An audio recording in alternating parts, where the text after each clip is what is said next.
Ci ha fatto aspettare un anno più dei suoi colleghi Jordan Peele e Robert Eggers, che hanno entrambi rilasciato il loro terzo film nel 2022, ma finalmente abbiamo la possibilità di ammirare nelle sale anche l'ultima opera di Ari Aster, Bo ha paura. Un film difficile da digerire, criptico, metaforico, pregno di simboli che il regista ha disseminato, senza preoccuparsi minimamente di tracciarvi attorno una precisa strada per lo spettatore. Stiamo parlando di un viaggio allucinato della estenuante durata di 3 ore nella disturbata mente di un personaggio magistralmente interpretato da Joaquin Phoenix. Definire con precisione questa pellicola è quanto mai complesso, visto che è impossibile anche solo incasellarla in un preciso genere cinematografico. Si spazia dal dramma all'horror fino alla commedia grottesca. Con Bo ha paura, Aster per certi versi si discosta prepotentemente dai suoi precedenti lavori, continuando su un percorso che già potevamo intravedere con Midsommar, il suo secondo lungometraggio. Un'idea di cinema che quest'autore si porta dietro fin dagli esordi, come possono testimoniarne i numerosi cortometraggi.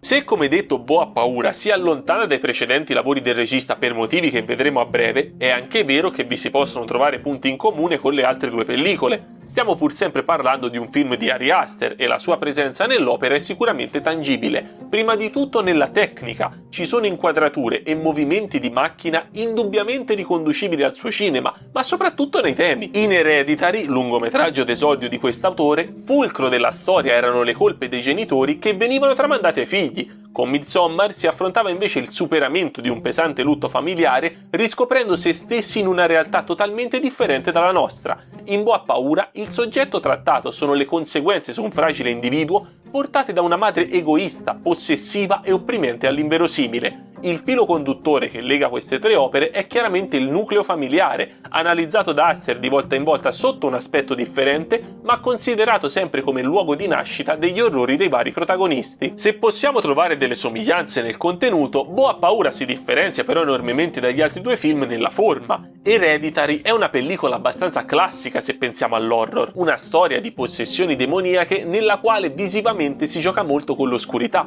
girata principalmente in ambienti ristretti, cliché visti e stravisti per quanto riguarda questo genere cinematografico. Con Midsommar Aster aveva decisamente alzato il tiro, sperimentando, costruendo un horror tutto alla luce del sole che puntasse a spaventare lo spettatore facendolo sentire in trappola insieme ai personaggi, scatenando in lui un profondo senso di oppressione nonostante un'ambientazione vastissima, caratterizzata da spazi liberi aperti. Sebbene questi 2 film cerchino di incutere timore in modi diametralmente opposti, sono però accomunati da una narrazione lineare e l'orrore arriva sempre dalla presenza di pericoli reali, tangibili. È qui che Bo ha paura sorprende e va a differenziarsi. Premesso che questa pellicola non può essere classificata come puro horror, sono comunque presenti sequenze volte a spaventare lo spettatore, ma non attraverso minacce concrete verso il protagonista, bensì facendoci totalmente immergere nella sua mente, mostrandoci le sue numerose fobie, che in un processo di immedesimazione totale come quello che il film vorrebbe attuare, diventano un po' anche le nostre. Bo, il personaggio interpretato da Joaquin Phoenix, ha paura, ce lo dice lo stesso titolo, paura di tutto, un terrore assoluto e innaturale, instillatogli da una madre totalizzante che ha costruito nella mente del figlio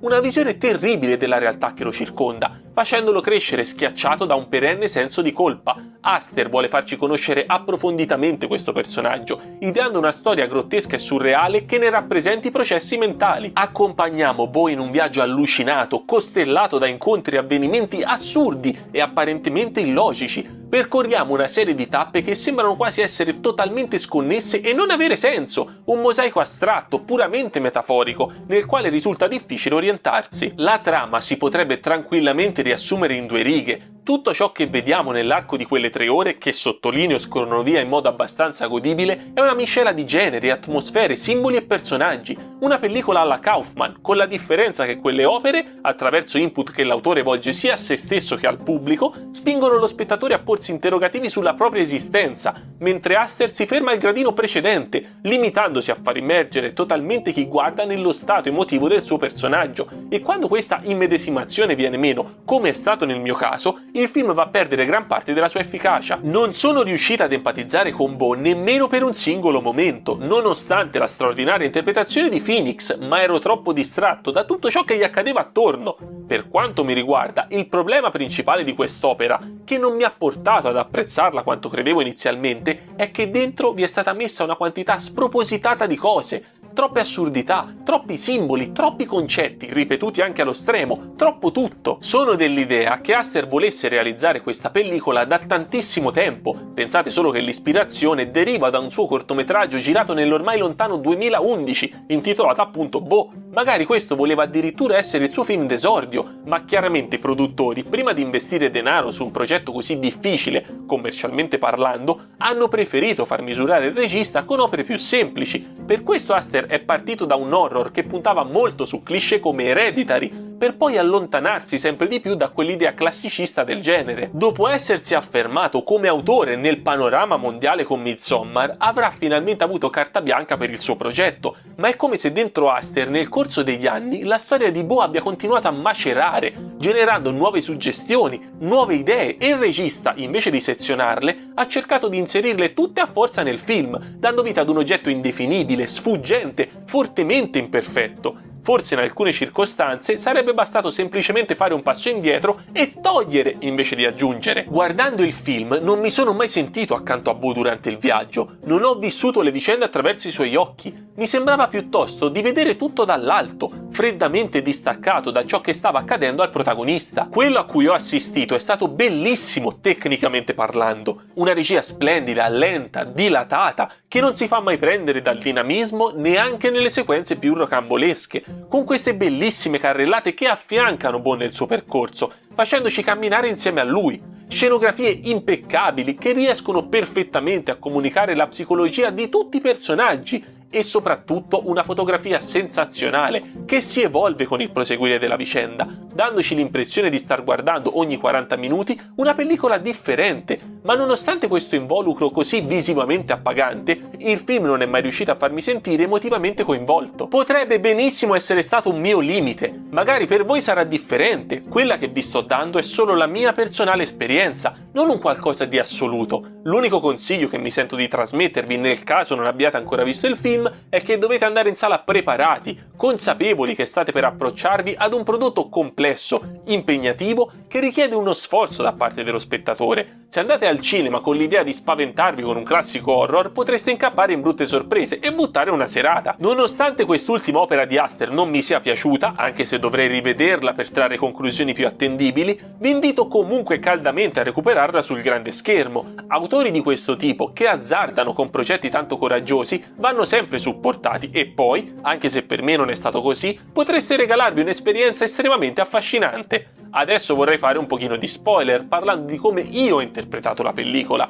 visto che si presta a numerose letture, quindi nel caso non abbiate ancora visto il film, vi sconsiglio di proseguire con la visione del video. Per tutti gli altri, gli spoiler cominciano tra 3, 2, 1. Ci tengo a dire subito che questa non sarà un'analisi approfondita del film, non parlerò nel dettaglio di tutto quello che possono significare i vari simboli o personaggi. Primo, perché se no non ne usciamo. Secondo, perché dopo una singola visione non ho chiaramente un quadro completo, anzi, quindi potrei sparare una bella serie di stupidate. E terzo, perché non è importante. Ciò che contava in questo film era far sentire allo spettatore le sensazioni che provava il personaggio di Phoenix, nulla di più. Studiare minuziosamente tutto quello che il regista voleva comunicare nei dettagli sarebbe divertente, ma non aggiungerebbe nulla all'esperienza di visione, anche perché il tema centrale è quanto mai palese. Detto ciò, in questa parte spoiler vi fornirò semplicemente le mie chiavi di lettura per la pellicola, in modo da poterci poi confrontare nei commenti. Secondo me il film può essere principalmente interpretato in due modi, uno più metaforico, l'altro più reale ed inquietante, e non è detto che questi vadano ad escludersi a vicenda, possono anche convivere andando a completarsi. Il primo e più scontato è che tutto ciò che vediamo accade semplicemente nella testa di Bo, non secondo la classica idea del era tutto immaginato dal protagonista, ma piuttosto come rappresentazione visiva della sua psiche, quasi la pellicola fosse una lunga seduta di psicoterapia. La situazione iniziale che ci viene presentata, con Bo che vive in questo quartiere malato, delirante, colmo di pericoli, perfetta metafora della sua ipocondria, è la terribile visione che lui ha del mondo attorno a sé, indotta chiaramente dall'educazione opprimente fornitagli dalla madre, che gli ha impedito di crescere, svilupparsi come individuo e di fatto vivere. Bo ha paura della realtà che lo circonda, ma non solo, forse c'è qualcosa che lo terrorizza ancora di più. Mona Wasserman, sua madre, lui non vuole andare a trovarla e questo suo desiderio si manifesta attraverso la sparizione delle chiavi. Tuttavia, subito dopo, ecco entrare in gioco una costante della vita di Bo, il senso di colpa che lo ha da sempre accompagnato a causa della scomparsa del padre, morto per concepirlo, cosa che a quanto dice la madre è successa anche al nonno, al bisnonno e succederà anche a lui nel momento in cui proverà il primo orgasmo. Una bugia volta a castrare fisicamente ed emotivamente Bo, finalizzata al possedere il figlio impedendogli di crescere e sostituire Mona con un'altra donna.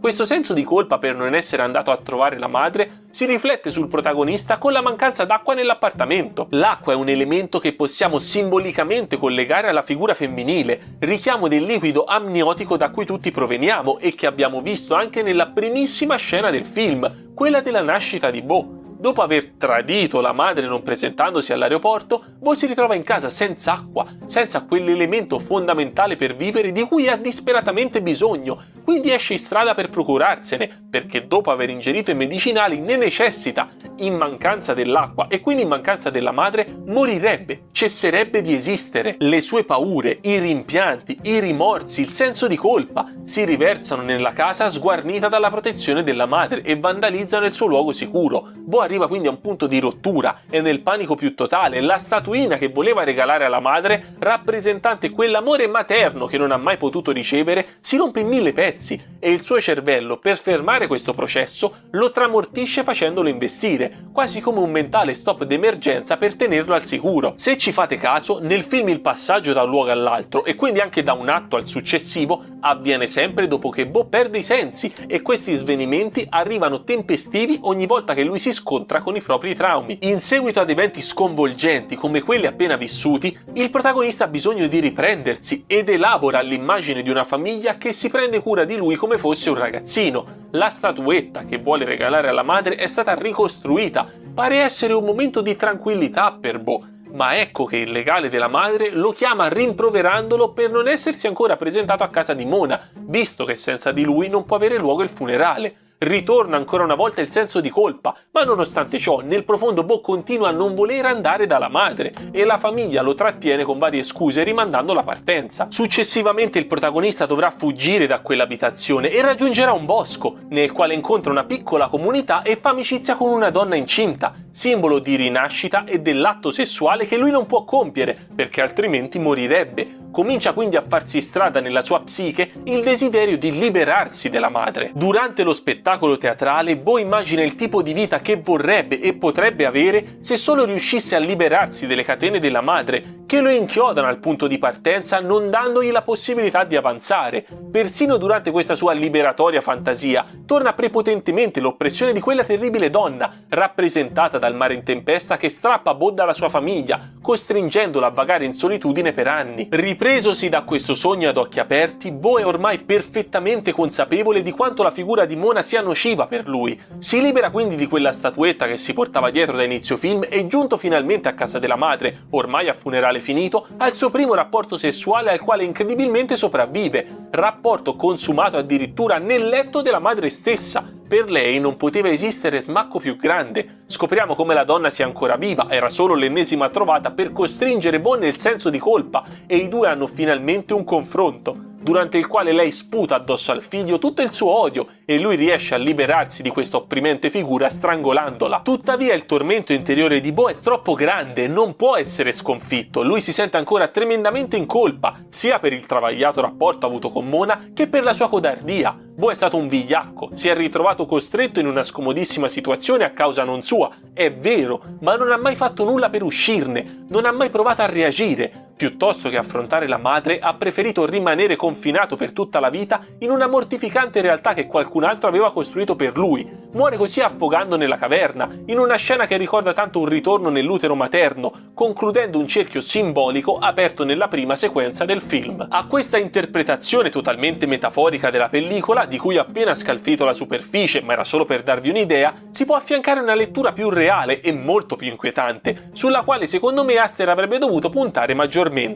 Fatta eccezione per le sequenze smaccatamente oniriche, come quella del teatro o il finale sulla barca, il resto non accade nella testa di Bo, sono bensì eventi reali, tutti accuratamente orchestrati dalla madre, che tramite la sua azienda esercita un controllo totale sulla vita del figlio. Nella casa di Bo ci sono molti oggetti con il marchio della MW, anche le pasticche che lo psichiatra gli prescrive a inizio film lo hanno. Le persone nel quartiere, esattamente come la coppia che lo cura in seguito all'incidente, e Elaine, la ragazza con cui ha il primo rapporto sessuale, potrebbero essere tutti attori assoldati dalla madre che lei sfrutta per tenere ben salda la morsa sul figlio. Sono abbastanza sicuro che se andiamo a vedere nel dettaglio quella gigantografia di Mona, formata da tante piccole foto di altre persone che Bo trova nella casa verso la fine del film, potremmo riconoscervi diversi individui incontrati nei minuti precedenti. Mi fermo qui. Come detto precedentemente, non ritengo sia necessaria un'analisi estremamente approfondita dei vari simboli per recensire questo film,